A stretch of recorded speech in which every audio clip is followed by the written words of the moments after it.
Good morning, world. It is early in the morning. It is the day of the Detroit Retro Gaming Show, part 3 of my times going, and I'm excited. But it's super early because we have to drive a very long way to get there. Now, the cool thing about today's theme is the fact that we're setting ourselves in the 90s, which is pretty cool. I like that they're trying to do themes for these now. While I don't think the vendors are beholden to only selling games from the 90s, I think it is kind of cool, and also it helped me make this video idea as well. If you remember the last Detroit Retro Gaming Show, I ended up buying a PlayStation 1 to replace the one that I had growing up. And now, this is the continuation of that. The goal today is to buy a bunch of PS1 games that I had from my childhood, rebuild the collection, and maybe pick up a few that I didn't have as well. So, let's see how it goes. This year's Detroit Retro Gaming Show was the biggest and best show yet. It's absolutely incredible how far this show has come along over the past 3 iterations that I've been to, and this one just blew me out of the water. So if you watched my previous video covering the Detroit Retro Game Show back in April, that's when they just moved to this new location. And it was at the same one this time, but this time they just really figured out the flow in such a wonderful way. It made it so there was no way people could like accidentally get behind vendors or anything like that. It was very spacious to walk around in, and it was so easy to find everybody too. It was really, really, really nice. They definitely utilized the space a lot better this year than they did before, and it makes me so excited because I just know they're gonna keep getting better and better and better at this every single time they do it. I was very fortunate to get a social media pass again this year, so thank you to the team at the Detroit Retro Game Show. I am so appreciative of you. It made my day really, really, really special, so I really appreciate it. And this time I ended up bringing my mom along, which was very helpful given that the goal of the day was to find PlayStation games that we had when I was growing up. Because I mean, you know, my memory is really, really good. I think that is pretty clear in my videos. I'm a very nostalgic person, so I don't let go of those memories. But I also was very young at the time and don't remember all of the games that we had, so it was really nice having an adult there that was there at the time and buying the games to help me remember a few that weren't on my initial list. Talking about all the games that are on my want to recollect PlayStation list, that's gonna be in a different video, but just know, especially when you see what games I picked up, my childhood PlayStation collection was not, immaculate by any stretch of the imagination. It was pretty trash, but that's what kind of makes it fun to recollect for it and try to get all of those games back, because it's like, wow, we really just bought a lot of random stuff, didn't we? So keep that in mind when I inevitably go through what I picked up at the show. My confession is, I spent more at this gaming show than I ever have in a single retro game hunt before, and I don't know how to feel about that. Because not only did I pick up a few PlayStation games, I also picked up a few of my grails. And if you remember, I did a video talking about some of my gaming grails, and I was really in my feels during the Detroit Retro Game Show, and it was a necessity at the time. It is also like 3 weeks later, by the way. A lot happened in my life, so I'm recording this now, and it's kind of fun to look back in retrospect. Despite all of the personal hoopla going on in my life, it was really nice to be in an area full of gamers, having a good time, checking out what all of the different vendors had, and it just really did a lot for my mood. So it's really nice to be able to reflect back after a few weeks. So let's recount the day, how it all went, and ultimately what I picked up. So once we got there, we decided it was a good idea to kind of take a stroll around the convention hall to see what we've got, especially when it came to PlayStation games. And there was no shortage of PlayStation 1 games by any stretch of the imagination. Everyone was very well stocked. However, I wanted to see, especially for some of these more shovelware ones, I wanted to scope out who had what and try to find the best deal for some of these games. And also disclaimer, once again, I am really, really, really bad with vendor names. So if you see something that I bought and you're like, I sold that to this girl, please let me know in the comments so that way I can give you proper credit for making my day. Especially the first vendor that I ended up buying something from. Now this was still in the pre-opening the doors at 10 o'clock thing. The convention hall was pretty empty at that point in time, aside for the VIPs and other social media presences, which was really honestly super duper nice because it's just, it got really busy at 10, and I'll talk more about that later, but it was just, again, nice to be able to talk to the vendors, have actual conversations with them, and it was really, really nice. But so the very first vendor I went to was so kind. He saw my social media badge and was like, so what are you doing social media for? Is it like for the event? Like, are you a YouTuber and stuff? And, you know, I kind of talked about the channel a little bit, which is still kind of awkward for me if I'm being totally honest. It's really, really weird to like talk about YouTube to people in the world that exist outside of my bedroom where I film these videos. So it was very interesting, but it was very, very nice. And he was asking if there was anything specific I was looking for. I told him about my PlayStation 1 quest, and he just plopped down a huge box of PlayStation games for me to look through. And it was so, so nice of him. And I did end up buying 2 games from him, but not 2 games that were in my initial childhood collection. He did have one game, Scooby-Doo and the Cyber Chase, that was a part of my childhood collection for a really good price, but I was hoping to get it in a case, and unfortunately this one was just the disc, so I did pass on it. But I did want to buy at least a few things from him from being just so nice, and he had games I was interested in. And this is probably going to surprise people that I didn't have either of these 2 games, or just their series in general on the PlayStation growing up. But again, we had a lot of trash. But what rhymes with trash is Crash Bandicoot. That was a really dumb pun. But yeah, I never had Crash Bandicoot growing up. This was always a game that I played at like friends' houses and stuff, but I never had it myself. And he had it for a really good price. I don't remember exactly how much, but it was cheap.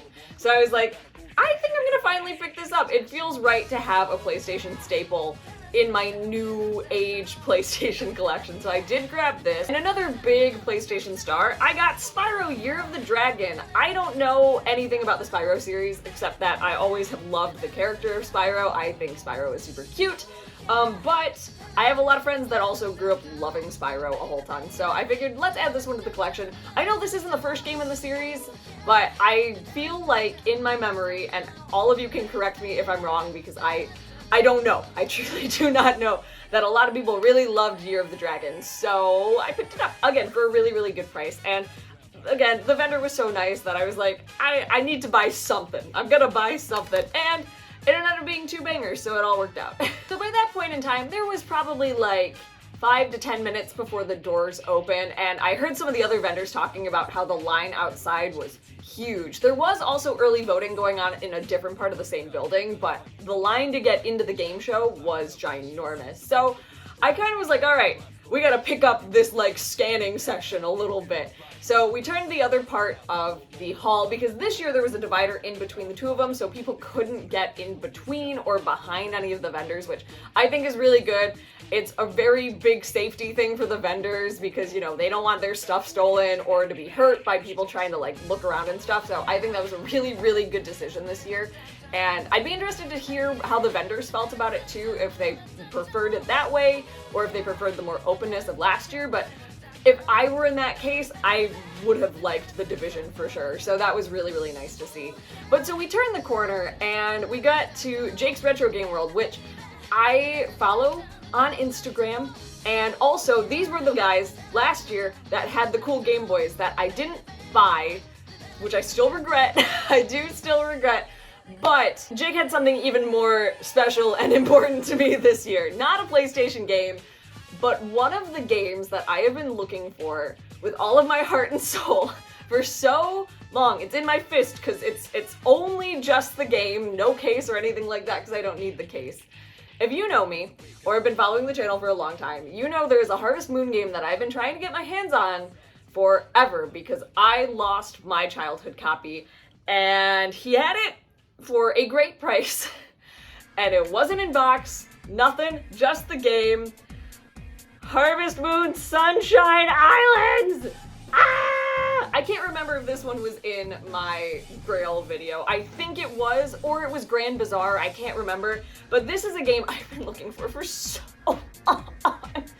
I prefer this to Island of Happiness, for those who know the DS Harvest Moon games. I think there's a lot more going on in this one, and it's a little bit better optimized for the DS, but I was thrilled. I was so happy. And yeah, it was perfect. Like literally, I think I screamed. which was a little embarrassing, but I couldn't keep it inside. I was so excited.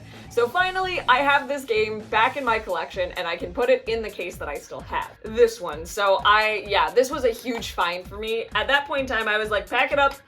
Let's go home. There's nothing, I can't do any better than getting Sunshine Islands back, so I still bought much more stuff, but this was a really, really big thing for me. So we continue on that side of the hall, just kind of perusing. Again, I'm not too worried about missing out on some great PlayStation deals because there were so many PlayStation games all across the hall, but there were definitely a few other big ticket DS games that I was a little worried about passing up an opportunity for. This is also a pickup from another familiar face, the Coolies, who I've seen at all of the Detroit Retro Game shows that I've been to. I've always bought at least one thing from him, and they've always been some of my favorite pickups. And this year was no exception. This is one I've been wanting for a long time, and he gave me a really, really nice deal on it too. Just so kind. He's so kind. I really appreciate him every single year. And also, like, again, it's weird to talk YouTube stuff with people, but it's also so nice to, like, have that constant connection every time talking about YouTube stuff and, like, what we did. And it was just really nice. Anyways, I bought Pokemon Conquest. Yeah, this is another DS game I have wanted for a while. I saw this in his case of kind of the more expensive, more sought-after games. Usually it's a lot of Pokemon, Animal Crossing, that kind of stuff. And I saw this. It was originally priced at $90, but he gave it to me for $80, and yeah, I couldn't pass it up. I was gonna buy something from him anyway, but I was like, this is the big one. I also almost bought Pokemon Coliseum, but by the time I kind of remembered, my funds were low. They were very low, so I did not.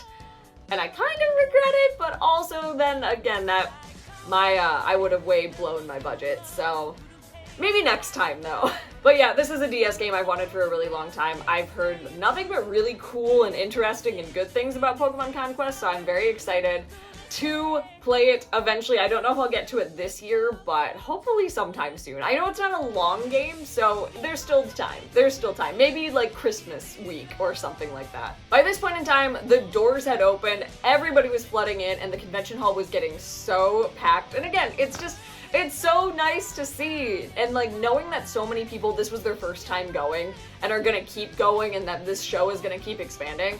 Honestly, I'm not even putting this on, but it's a really good feeling. It's just so nice to have an event like this in Michigan, because I feel like we really miss out in comparison to a lot of other states. I think that's kind of a Midwest situation too, but so it's been really, really nice to see this grow and expand.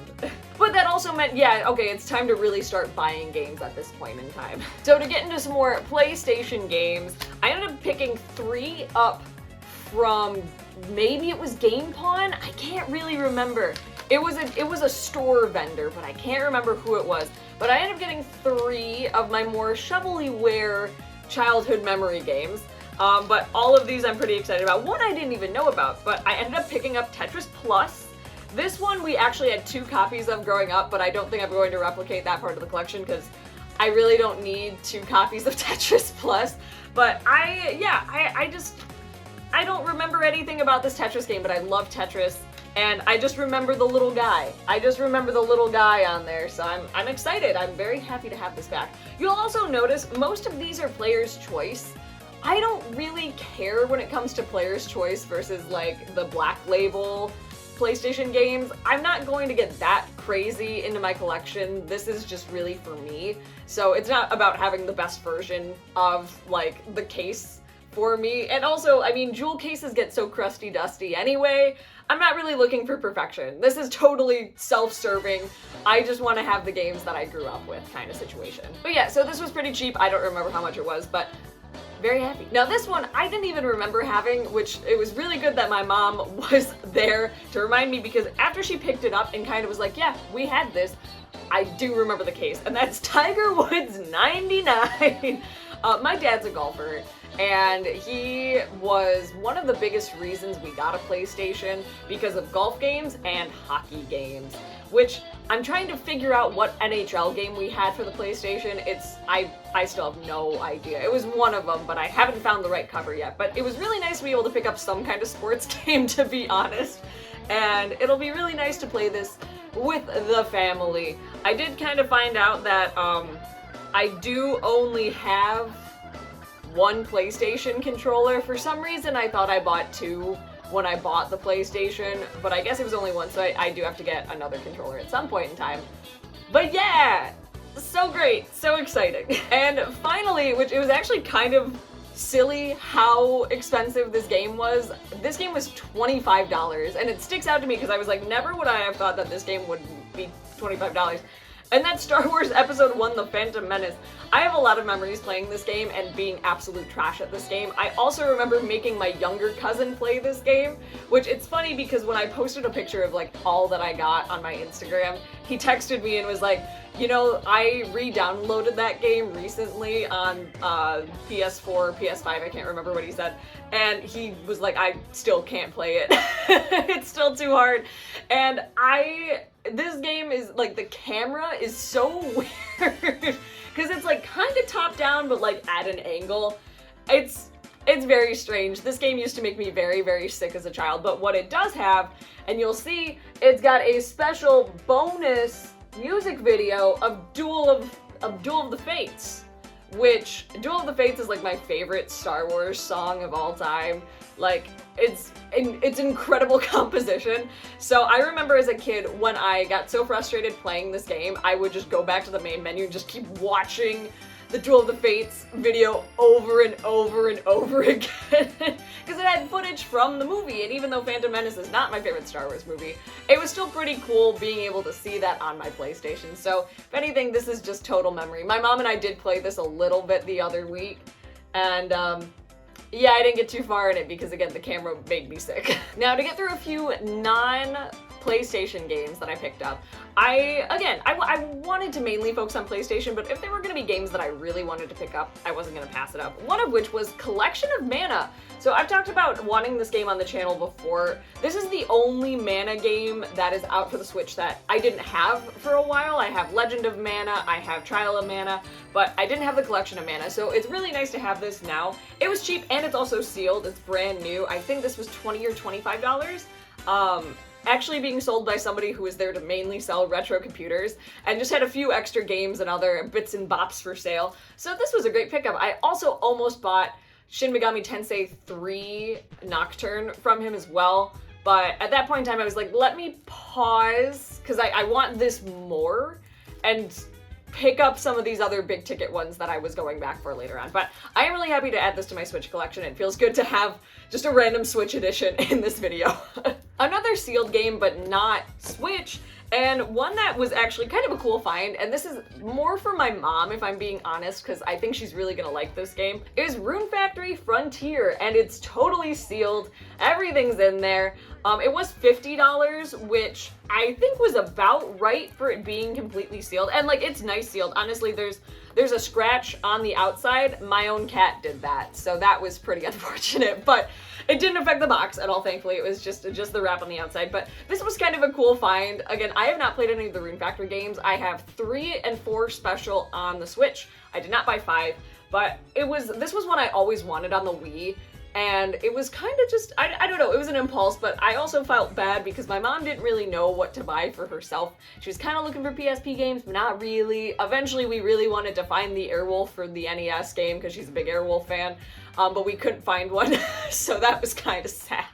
But yeah, this was kind of more of an impulsy buy because I figured she's gonna eventually want to try this out. So unfortunately, this isn't gonna be sealed forever, which maybe that's kind of a little silly that I bought it sealed, to be honest, because it's not that expensive sealed. But you know, sometimes it's also kind of fun to open up an old game, so why not? Why not? It made my mom excited, so it was worth it. It wasn't gonna feel like a retro game show without me picking up an NES game as well, because I've gotten at least one NES game every single game show I've gone to. So I did have to pick up this one, and this one's a pretty nostalgic one for me. It's Star Tropics. I remember my roommates in college playing this on the little CRT that we had in our living room, and it brings back some really, really good memories. So I never owned it for myself, and I actually have never played it really ever. A not gaming item, but one I do want to show off real fast before I forget. I got this super cute Umbreon keychain. I don't remember the vendor's name off of the top of my head, but I've seen them there I think at almost every show. Definitely the one in April,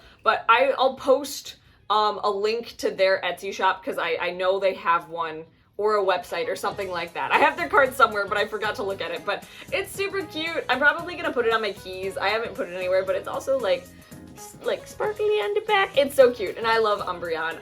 I was talking to her a little bit, and she was like, yeah, Espeon sold out immediately because Espeon's so popular, and then Umbreon is usually second, so I was really glad that I grabbed this one, so super cute. I just love that they have artists there the entire time as well. Oh, before I get to the last few games that I have, sorry, this video is kind of all over the place. It's been a while since I've recorded. One thing that was new to the show this year is that they had guests there for autographs and picture opportunities, and they were all very 90s themed. Unfortunately, again, can't remember the names off the top of my head. I will put them in the video somewhere, but they had some of the actors from Mortal Kombat, the voice of NBA Jam, and a bunch of other games. It was really, honestly, kind of cool, and I hope they're able to expand on that over the next few years as well and bring in even more guests. A few of the other cool extra things they had this year were the various game consoles set up for people to just play and game together. That was so cool. They had some arcade machines again, I believe. I didn't actually see a ton of them this year in comparison to last year where they were all right there at the front, so I might have missed them. But they also had a food truck this year, which was pretty darn cool. They had Green Lantern there in April for some food, but it was kind of nice to have like a food truck there. I didn't actually eat there. My mom and I got food afterwards, but it was still pretty cool. But anyways, back to my last 3 purchases of the day, which were pretty exciting. So this is the most expensive game I bought there. And this is utterly one of my top gaming grails that I wanted and talked about in that video and said I wasn't gonna pick up for a long time. Well, that was a lie, wasn't it? So again, I don't remember who the vendor was. I believe it was a store, but I don't remember who. They had a bunch of really great DS titles, and there were a few that almost really super tempted me, but I saw this one out. It was $100 flat, and it's clean. It is missing the poster, which me saying that will probably set off some alarms in some people's heads, like, oh, I know what that is. But I still thought it was a good price. It was clean, and again, I was emotionally compromised and was buying a lot of stuff. It's Chrono Trigger for the DS! I am so happy to finally have a copy of this for myself. The last time I bought Chrono Trigger for the DS, it was like $20 and I bought it for my high school boyfriend back in 2014.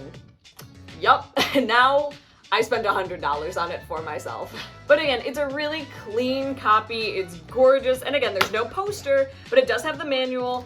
I really had to. I have been feeling a lot of Chrono Trigger nostalgia recently, and I was like, there's not a better time to pick this up. And of course, the vendors were very encouraging. They were like, I mean, it's pretty great, it's pretty great. And I was like, I know you're just, you want to sell your game, but it's working, so I did it. But yeah, I'm so thrilled to have this. I can cross this off of my Grail hunting list as well.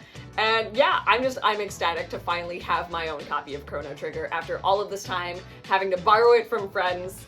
I finally have my own. And then the last 2 purchases I made in the day are 2 PlayStation games to kind of round up what I've got so far. One of which is one that I could have sworn we still had. I thought this game was the final survivor of all of the games that unfortunately we sold over time.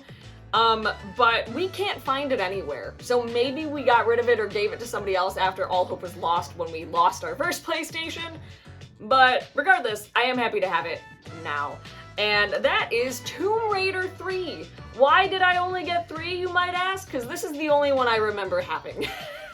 I think maybe we had 2 as well, but my mom couldn't remember either. So I know we had 3, so we picked up 3. This is another one my mom and I played the other week, and, well, I should say I will say the jewel case on this one is super wonky, but, it's part of the nostalgia, is the terrible jewel case. Anyways, my mom and I played just a little bit of it the other week, and we didn't last very long, because once again, the camera controls. She also didn't remember that it was the directional buttons and not the joystick that you moved with, which, I mean, obviously, it's been so many years that makes total sense, but yeah, we didn't end up playing this one for too long. At some point in time, I'll probably try to see how far I can get into it and see if more memories. Growing up, I didn't really play Tomb Raider all that much. I remember my parents playing Tomb Raider, but yeah, so at some point in time, I'll experience the polygonal boobs for myself. And the final game I picked up, literally this was as we were walking out, I just felt like I needed to get some Final Fantasy representation for the PlayStation. And what better one to do that with than Final Fantasy VII. Now, I've played Final Fantasy VII before, but I never had it on my PlayStation either. So this is kind of like fulfillment. I always wanted it for sure, because I always wanted to play it on the original hardware. I did not play it on original hardware. Sorry, when I played Final Fantasy VII. But yeah, it feels really, really good to kind of have this, and I feel like this is like a big landmark in the beginning of my new PlayStation collection, where not only are we celebrating all of the trash games that I had growing up, but we're adding some new bangers like this. And it's really, really exciting to have this finally. I will play this all the way through on the PlayStation. That is 100% a goal of mine. I could easily just play it on the Switch, and I'm still gonna pick up Final Fantasy 7 and 8 for the Switch at some point in time, but I think I really do want to play this through on the PlayStation. So we'll see when that happens. I'm not promising anytime soon, but it will happen eventually. But that is all of the stuff that I bought at the Detroit Retro Game Show. Yeah, I bought a lot in comparison to the years past, but that's okay. I really loved this year's show, and again, I'm so fortunate that I was invited back. It kind of like came out of nowhere. It was like a week or two before the show when they messaged me saying, hey, we'd love to give you a social media pass again this year, and it made my day. It was such an exciting time to be back. I was gonna go anyway, but like it made me feel all warm and fuzzy inside. But yeah, it was so nice to meet a bunch of people, and again, a little weird, but really nice to be recognized by people. It was very sweet. Maybe someday I'll get less awkward about it, but I don't know. We'll see. But yeah, I can't wait to see what the Detroit Retro Game Show does next year. I'm not sure if they're gonna do another show in April or if they're gonna give it a full year until November again. I'm not sure, nothing's been announced, but I'm so excited to see what happens with this show next. They keep getting better and better and better, and as they continue to do so, I will continue to show up. It's a wonderful time. If you're in the Detroit area or even just in the Michigan Midwest area and are willing to make the drive, this show is fantastic and I highly recommend it, especially as it's really starting to take off now. But that's gonna do it for me today. This is my first video back after quite a while, minus the stuff that I recorded for the show, so I'm like, oh, talking hurts.